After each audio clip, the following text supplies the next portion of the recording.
राजनयिक के तौर पर आज जो प्रधानमंत्री ने बातें कही हैं, क्या ये भारत की विदेश नीति पाकिस्तान के लिए उसके लिहाज से एक वाटरशेड मोमेंट है? 100%। अभी तक लोग, अभी भी मेरे सीनियर कॉलीग्स कहते हैं we should engage with Pakistan. मैंने कहा एंगेजमेंट रिंग खरीद के मुझे दे दो, मैं भिजवा देता हूं। What engage with Pakistan? जिसने कहा है कि मेरे जीवन का लक्ष्य क्या है, भारत को तंग करना। सर, मैं यहां पहनता हूं 2047 अपनी शर्ट, अपनी जैकेट पर जो मैंने नागालैंड से ली थी। हमें एक लक्ष्य है, मेरे एक एम है, ऑब्जेक्टिव बाय 2047 मुझे विकसित देश बनना। मैं तो जीवित नहीं रहूंगा तब तक, 74 साल की मेरी उम्र है, 52 साल मुझे कूटनीति में हो गए, लेकिन ये ऑब्जेक्टिव है। उसका ऑब्जेक्टिव क्या है? कुछ भी नहीं है ना सर, कि मैं अपनी 72 क्या है वो जो भी है वहां पर उन चुड़ैलों के पास जाऊंगा, वो मुझे मिलेंगी। व्हाट इज हिज आइडियोलॉजी, वो मुझे समझ नहीं आता। सो कूटनीति में आज सब दुनिया, पूरी दुनिया में, सर मैं आपको बता देता हूं, जब ऐसी कोई चीज होती है, आज जितनी एम्बेसीज 150 या 160 दिल्ली में है, हाई कमीशन जमीन, सब के चांसरी से मैसेज जा रहे होंगे उनकी सरकार को कि today we have seen new India. हमने इंडिया को नहीं देखा, आज हमने भारत को देखा है। अब ये आपने कहा कि बहुत बड़ा आज का दिन है जो प्रधानमंत्री ने पाकिस्तान को लेकर बातें कही। अब यहां से आगे क्या? अब अगर पाकिस्तान को दुश्मनी देखनी है तो मोदी की दुश्मनी कितनी भारी पड़ेगी पाकिस्तान को? अभी 4 साल है नरेंद्र मोदी के पास। देखिए सौरभ जी, मेरा थोड़ा सा अलग मानना है। ये बात अब पाकिस्तान की नहीं है। पाकिस्तान को जो लोग चला रहे हैं, पाकिस्तान को जो लोग इस्तेमाल कर रहे हैं, बात उनकी है। ये मैसेज उनके लिए है कि अब हम जो है रुकने वाले नहीं हैं, और हम फिर कह रहा हूं आत्मनिर्भर हैं। तो हम किसी के भरोसे पर नहीं है। आपका इशारा किसी के अमेरिका, चाइना, बिल्कुल निश्चित रूप से। मतलब इसमें कोई डाउट नहीं होना चाहिए। देखिए, अमेरिका में एक असेसमेंट 10 साल पहले था कि 2017 से 2027 के बीच में चीन की इकॉनमी अमेरिका से आगे निकल जाएगी, और 2050 तक जो चीन की जीडीपी है वो यूएस जीडीपी से 50% ज्यादा हो जाएगी। अब उनका असेसमेंट बदल गया है, चीन लगातार स्लो डाउन की ओर जा रहा है। तो उनको लग रहा है भारत बढ़ रहा है। तो खतरा जो है वो नया थ्रेट जो है चाइना से ज्यादा भारत है, भारत का बढ़ना। तो चीन को रोकने के लिए अमेरिका को भारत की जरूरत है, लेकिन भारत को भी रोकना है। ये जो हमने चीन को बनाया था, ऐसा ना हो भारत को ऐसा बना दे।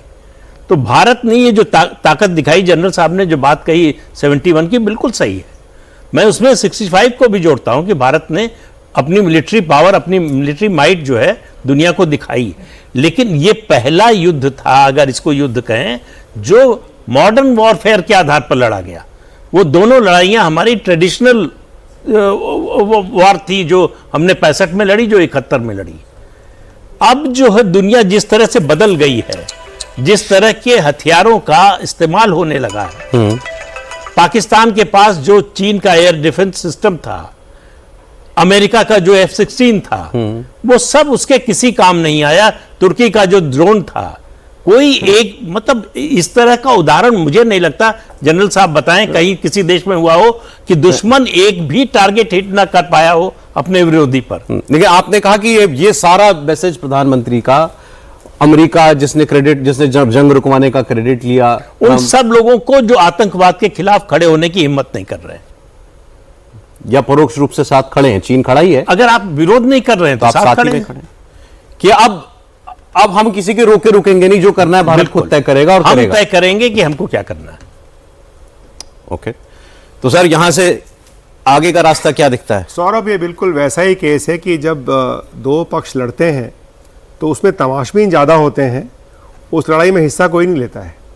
यहाँ इस समय पाकिस्तान का तो हाल ये है कि अगर इनको अभी भी नहीं समझ में आ रहा है कि जैसे इनको पिछले 30 सालों में बाकी विश्व के देशों ने इस्तेमाल किया, क्योंकि इनकी कोई यूटिलिटी थी, इनकी कोई उपयोगिता थी, अब इनकी वो उपयोगिता जो है वो ख़त्म हो चुकी है। और उनको अगर ये बात नहीं समझ में आ रही, तो मुझे ये नहीं समझ में आ रहा है कि दुश्मनी इनको चाहिए तो किस वजह से। मैं क्वेश्चन इसके क्या ले सकते, थोड़ा सा रिफ्रेश कर देता हूं अपना सवाल।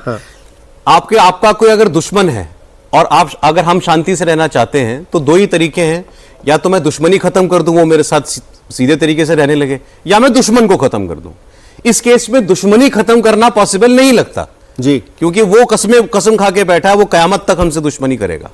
तो आपको दुश्मन खत्म करना है, तो वो आप कैसे करेंगे? वही मैंने आपको पहले कहा ना कि दुश्मन खत्म करने का, पाकिस्तान जैसे दुश्मन को खत्म करने का वही है कि एक एक करके उसके सब अंग काटते चले जाओ। right. और आज के हालात कुछ ऐसे हैं, इससे बढ़िया हालात हो नहीं सकते। अरे 3 दिन की जो लड़ाई हुई है वो नहीं सह पाया वो, और तीसरे दिन जो है वो पक्ष में बीच बचाव के लिए अमेरिका को बीच में ले आया।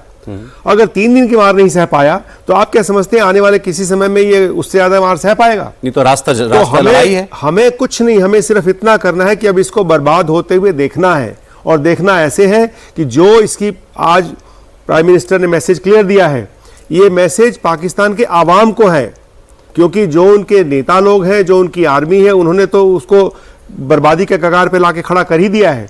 ये मैसेज उनकी आवाम को है कि आवाम तुम समझो, तुम उठो, तुम रिवोल्ट में उठो इस तरह की एस्टेब्लिशमेंट के खिलाफ, और वो जो है एक अच्छा सिग्नेचर लेकिन होगा। क्या भारत पाकिस्तान के बीच अब जितना टेम्पो अब ऊपर हो चुका है, कोई एक कॉन्फ्लिक्ट होती देखते हैं देर सवेर? कॉन्फ्लिक्ट इस तरह की काइनेटिक कॉन्फ्लिक्ट ना हो, ये भी काइनेटिक कॉन्फ्लिक्ट नहीं थी। देखा जाए इसको हम बोलेंगे आर्मी पार्लर में कि ये एक नो कॉन्टेक्ट वॉरफेयर थी, जिसमें कि ना बॉर्डर क्रॉस किए गए, जिसमें ना सेना को मोबिलाइज किया वो गया। आपके लिए जब तक टैंक नहीं चलता आप मानते हैं कि जंग हुई है। लेकिन मुझे लगता है ये जंग दूसरे प्रकार की जंग होगी। ये वैसी जंग होगी जिसमें कि आवाम वहां की जो है वो डिससेटिस्फाई होकर के और खुद जो है रिवोल्ट मोड में आएगी।